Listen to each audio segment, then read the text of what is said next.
어떤 장면은 화려한 연출이나 대사 한마디 없는데도 우리 마음에 정말 깊은 파문을 남기곤 하죠. 오늘은 한 영화 속 장면을 통해 그 존엄성의 의미가 과연 무엇인지 깊이 파헤쳐 보겠습니다. 오늘 우리가 나눌 이야기의 핵심이 바로 이 문장 안에 다 들어 있습니다. 권력도 명예도 다 사라지고 모두가 외면한 그곳에 끝까지 남는 단 한 사람. 그 존재가 우리에게 던지는 이 묵직한 질문은 과연 무엇일까요? 영화 속 한 장면 한번 떠올려 보시죠. 비극적인 죽음을 맞은 어린 왕, 단종. 거대한 권력의 명령 아래 누구도 그의 시신을 거두지 못합니다. 모두가 침묵하거나 외면할 때 어뭉도라는 한 남자가 조용히 그 곁을 지키죠. 뭐 거창한 대사도 슬픈 배경음악도 없어요. 그런데 왜 이 지독하게 고요한 장면이 우리 마음을 이렇게 떠나지 않는 걸까요? 그 답을 찾아가는 첫 번째 열쇠가 바로 여기 있습니다. 행위의 진실성. 이건 그냥 말로 하는 약속이 아니라 행동으로 증명되는 그 마음의 무게에 대한 이야기입니다. 자, 여기서 조금은 어려울 수 있는 개념이 하나 나오는데요. 바로 성의 정심입니다. 유교 사상의 핵심 중 하나인데 이게 그냥 착한 마음을 가져라 이런 뜻이 아니에요. 내 마음이 향하는 방향과 내가 실제로 살아가는 모습이 전혀 어긋나지 않는 상태. 다시 말해 나의 존재와 나의 행위가 완전히 하나가 되는 것. 바로 그거를 의미합니다. 이 표를 보시면 그 차이가 확 느껴지실 거예요. 보세요.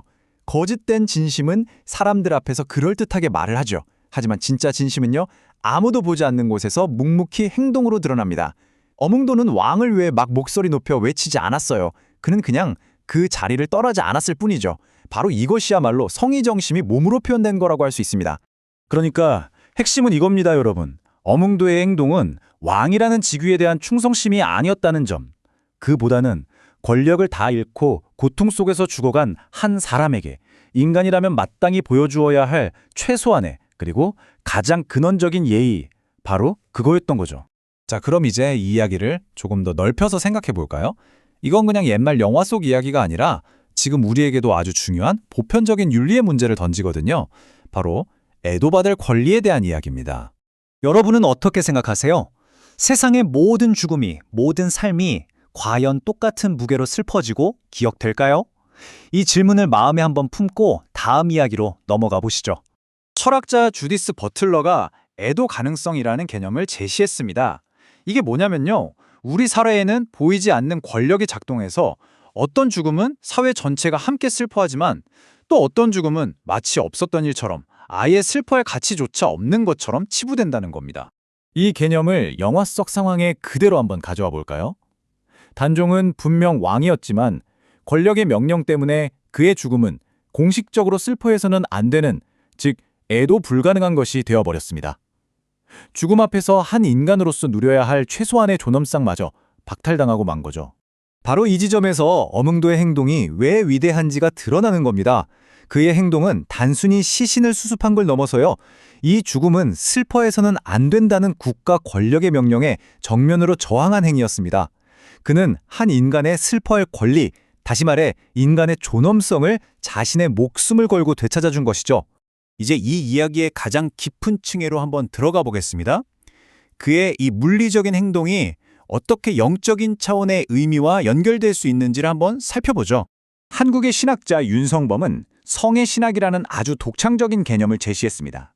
여기서 성, 즉 진실함은 그냥 마음속에 품은 좋은 감정이나 생각이 아니라는 거예요. 이 한자를 보세요. 말씀 언자와 이룰성자가 합쳐져 있죠. 말 그대로 추상적인 말이 구체적인 삶으로 이루어지는 사건, 바로 이걸 의미합니다. 마치 신의 말씀이 인간의 몸으로 나타난 성육신처럼 말이죠. 이걸 보면 모든 게 설명이 됩니다. 어뭉도는 충성을 다하겠다고 말하지 않았어요. 대신 그는 묵묵히 관을 짜고 얼어붙은 땅을 팠습니다.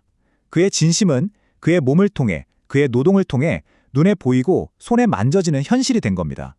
이게 바로 성이 된 신실함인 거죠. 자, 그럼 이제 지금까지의 이야기들을 하나로 모아보겠습니다. 이 조용한 행동이 가진 궁극적인 의미, 즉 인간됨의 본질이란 과연 무엇인지 결론을 내려보죠. 어뭉도의 행동을 우리는 충성이라는 단어 안에 가둘 수가 없습니다. 그건 권력에 대한 복종이 아니라 권력이 있든 없든 상관없이 인간이라면 마땅히 지켜야 할 존엄성 그 자체에 대한 믿음, 즉 존재적 신의에 가깝기 때문입니다. 그의 여정을 정리해보면 이렇습니다. 그는 먼저 이지라는 권력의 명령에 저항했습니다. 그리고 모두가 떠난 자리에 남아 책임을 다했고 마침내 한 인간의 애도받을 권리를 되찾아 주었죠. 이처럼 조용한 한 사람의 결정이 실로 이렇게 거대한 의미를 만들어낸 겁니다. 이 행위는 바로 인간됨의 최전선에 서는 일이었습니다. 아무도 보지 않을 때, 어떤 보상도 없을 때, 심지어는 목숨의 위협을 감수해야 할 때, 그럼에도 불구하고 인간으로서의 예의를 지키는 것, 그것이야말로 인간다움의 핵심이라는 걸 보여줍니다. 오늘 해설을 마치면서 여러분께 이 질문을 남깁니다. 권력, 부, 명예, 관계까지 내 삶의 모든 것이 사라지고 난 그 텅 빈 자리에서 마지막까지 남아 우리를 인간이게 하는 것은 과연 무엇일까요?